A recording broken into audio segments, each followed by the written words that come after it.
Oi, pessoal do oitavo ano, tudo bem? Mais uma aulinha hoje, começando. Bom, pessoal, a gente vai ver hoje a apostila nas páginas 9, 10 e 11. E o título é Detalhes que podem enganar. Bom, na arte realista, por exemplo, existem detalhes que podem ser mostrados ou detalhes que podem ser omitidos.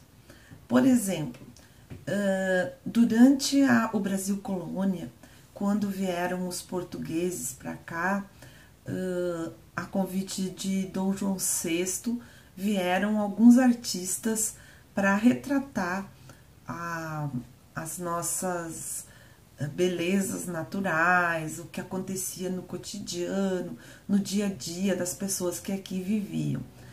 E o Eckholt foi um desses artistas que veio nessa missão aí. E ele retratou muito bem as frutas, a fauna, a flora, mas quando ele retratava os escravos, ele retratava os escravos normalmente, assim, sem nenhuma cicatriz, sem nenhuma tristeza, sem nada. Então, o que ele fazia? Ele omitia uma situação que o Brasil estava vivendo, que era a escravidão. E era também a situação dos índios, que também os colonizadores tentaram escravizá-los e não conseguiram. Então, não era uma situação tão amigável assim.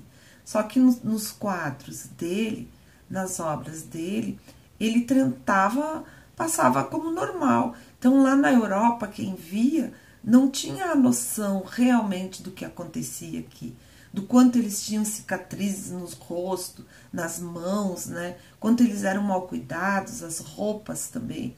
Ele retratava tudo bonitinho, ou seja, ele omitia um detalhe, né? Já na apostila, naquele que a gente tem no Raulzito, ele tem uma forma já mais poética de mostrar a realidade.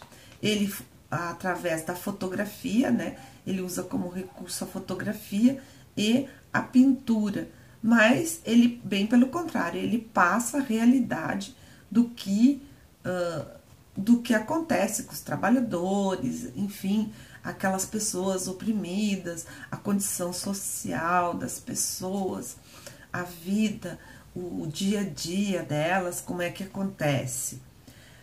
Os artistas, às vezes, podem ser muito detalhistas, podem se chegar ao extremo de detalhes, e suas obras são quase fotográficas, tanto que muitas vezes tem gente que acha que até precisa tocar na tela para ver se não é uma fotografia, se realmente é uma pintura.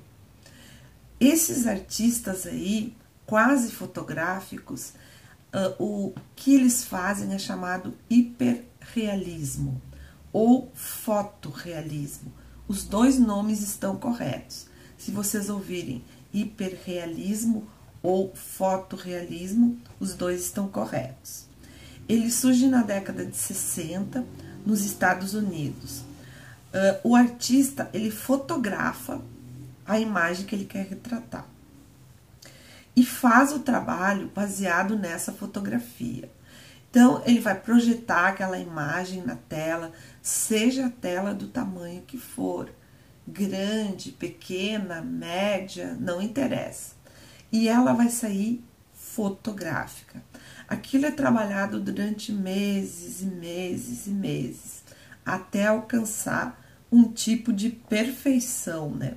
Que é uma imagem, assim, altamente realista. Esses são os hiperrealistas ou fotorrealistas, que também se utilizam do recurso da fotografia para fazer as suas obras. A gente também tem aí na apostila uma pergunta: um palco ou açougue? Isso aí No século XIX, na Europa, vários artistas adotaram a ideia do realismo. Então, as questões do dia a dia, do cotidiano, do que acontecia na casa dos trabalhadores, ou mesmo fora de casa, nos seus trabalhos, começou a ser inserido no teatro. E esses temas foram sendo levados de uma forma que o público se envolvesse com essas histórias, porque também, de certa forma, era uma história deles. André Antoine pendurou no palco da obra Os Açougueiros, ele pendurou pedaços de carne, ou seja, ele não utilizou aquelas carnes cenográficas que a gente chama, que são feitas de resina, são pintadas e que realmente parece ser de verdade, mas não são. Ele utilizou carnes de verdade. Então, quer dizer, ele foi ao extremo, né? Porque imagina em cada apresentação colocar no cenário do açougueiro todas aquelas carnes penduradas, né? Todas as vezes que fosse fazer a apresentação. Essa atitude aí, ela está relacionada ao naturalismo. O naturalismo, ele é um outro movimento que ele surge com a ideia do cotidiano, do dia a dia, dos afazeres diários. E ele utiliza, além de utilizar os cenários bem mais reais no teatro, ele utiliza a linguagem do dia a dia. Então, por exemplo, se for uma cena em que as pessoas estão conversando, estão falando sobre...